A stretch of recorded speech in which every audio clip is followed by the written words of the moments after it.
Welcome to Chapter 77 of the Kinsmen Die podcast, home of fantasy fiction based on Norse mythology that's written and read by me, Matt Bishop. In this podcast, I read my first novel, Kinsmen Die, one chapter at a time. And with each episode, when it makes sense, I provide some commentary about the source materials I've referenced in the text. This week, we're back with Frigg. We'd last seen her surviving the attack of the witch Yelena. The witch killed the baresark Gulfinn and then, having shapeshifted, escaped from Gladsheim's main hall. Let's rejoin her now. Chapter 77, Frigg. Look again, Heimdall. You can't see Odin anywhere? Frigg stood, cloaked and hooded, on the promontory above the city. The night was clear, chill, and windless. Multiple sparks glowed in the western sky, while the stars above were barely visible beside Moni's glow. I can't see him, All-Mother, Heimdall said, gloved hands gripping the waist-high stone battlement, the post, the watch he had abandoned nearly 24 winters earlier. She glanced at Rota, who leaned against the battlement, arms folded across her chest, with no expression on her face. The faint buzzing of bees emanated from Rota. Again, Frigg said. Try harder. Listen for him instead. Heimdall's ice-blue eyes fixed on her. Just let me have a drink, and I will. She laughed. I'd sooner break every cask in Gladsheim than let you near another cup of wine or beer or whatever else you'll swill down. Please, I can smell the beer you brought. Just give me a cup, and I'll look again. Frigg stepped forward and slapped him so hard her palm tingled and the bones of her hand throbbed. He rocked back several paces, eyes wide in surprise. His fists clenched. The faint buzzing sound from Rota grew louder. Heimdall shot a wary look at the baresark, and then made a show of unclenching his fists. Frigg massaged her hand. Last night, a witch attacked me in the lower hall.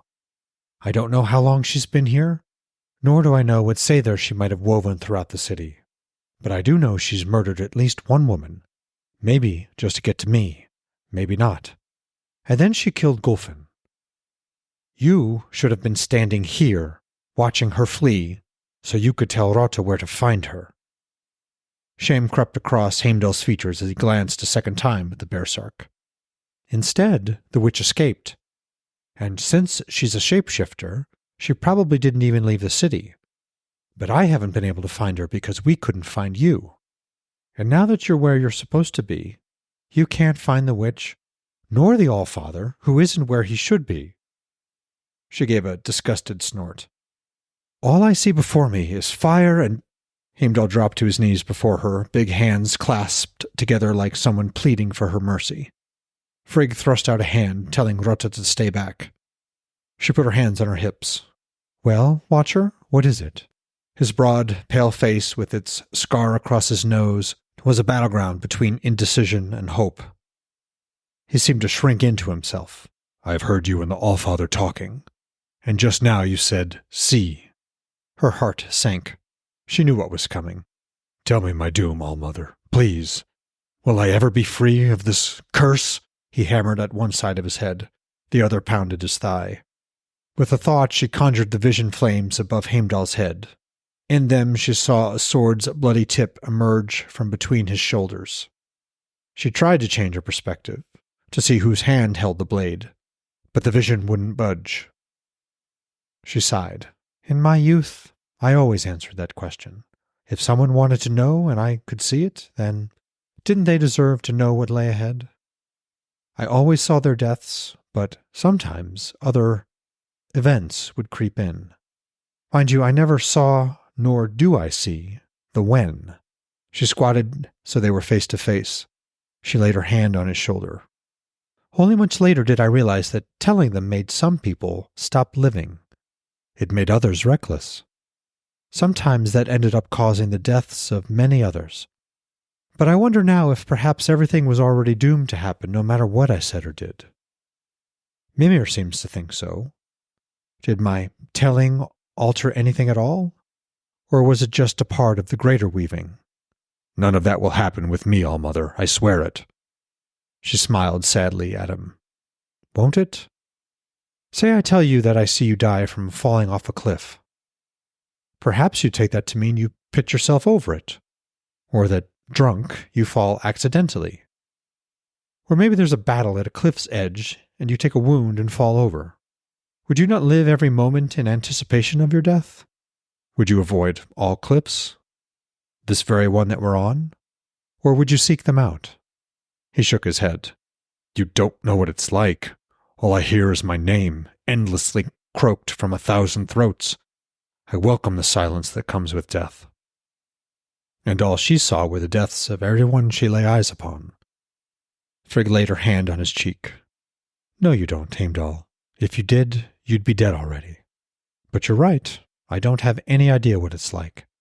Loki went too far. She stopped herself before mentioning their suspicions regarding Loki's involvement in the threat on Balder and the Jotun attack on Halls, although perhaps Heimdall had overheard that as well. Even the witch's obvious participation didn't necessarily absolve Loki.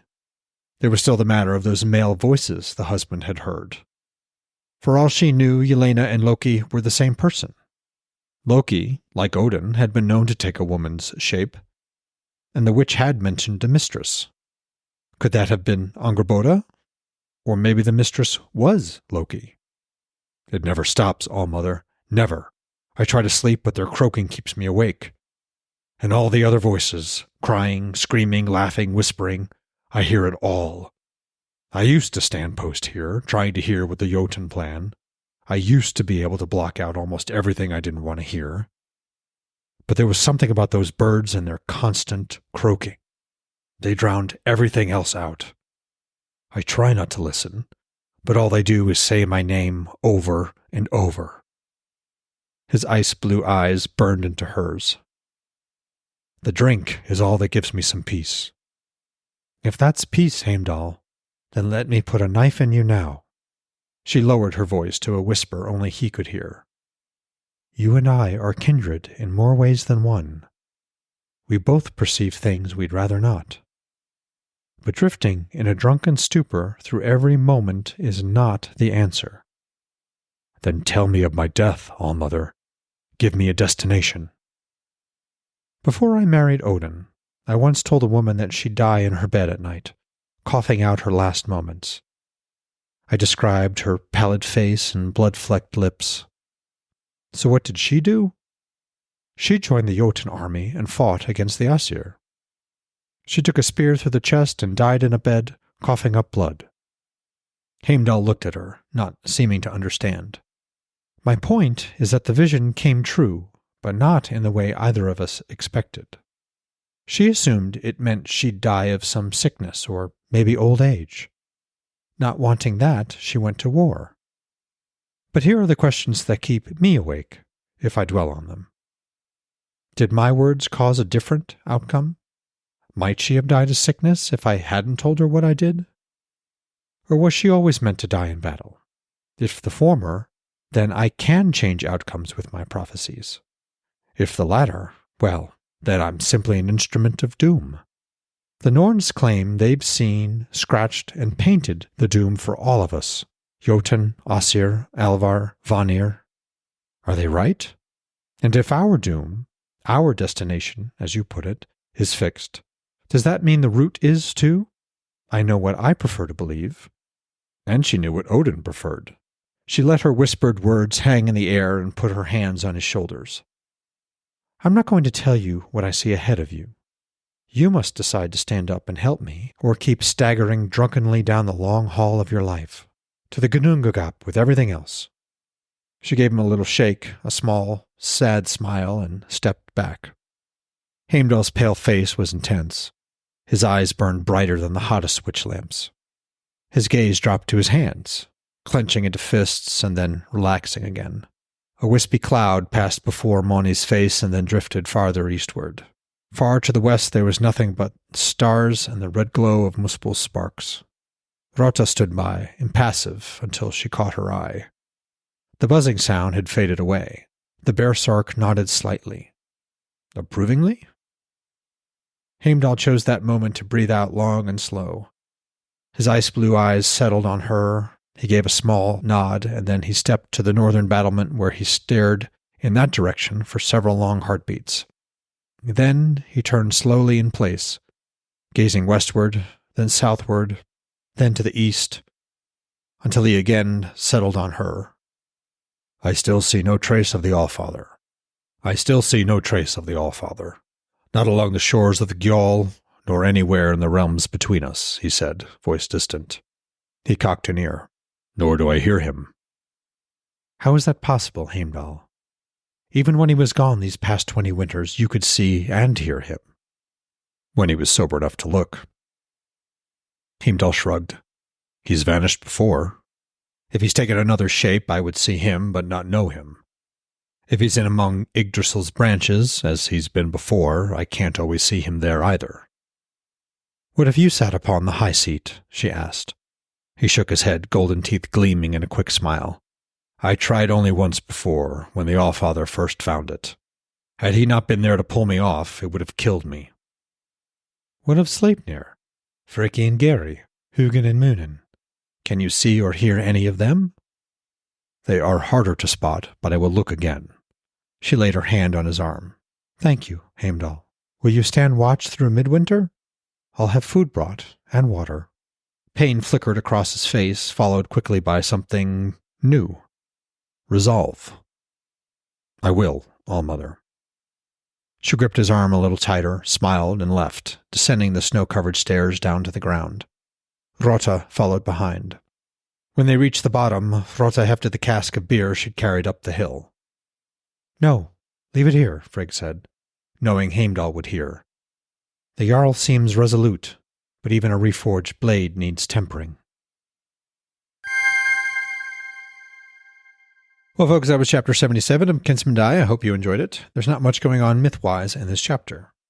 So we'll just move on to next week's chapter, where we rejoin Odin, or should I say, the Wayfarer. Until then, if you have the time and inclination, please rate or review the podcast. That helps boost the show's visibility, as does sharing it. As always, I'm going to read from both the Bellows and Larrington translations of the Havamal, the sayings of the High One. And again, there's some weird numbering going on across the different translations, but as I mentioned last episode, this will resolve itself soon. Bellows, verse 77. Cattle die, and kinsmen die, and so one dies oneself. But a noble name will never die, if good renown one gets. Larrington, verse 76. Cattle die, kinsmen die. The self must also die. But the glory of reputation never dies, for the man who can get himself a good one. Thanks for listening.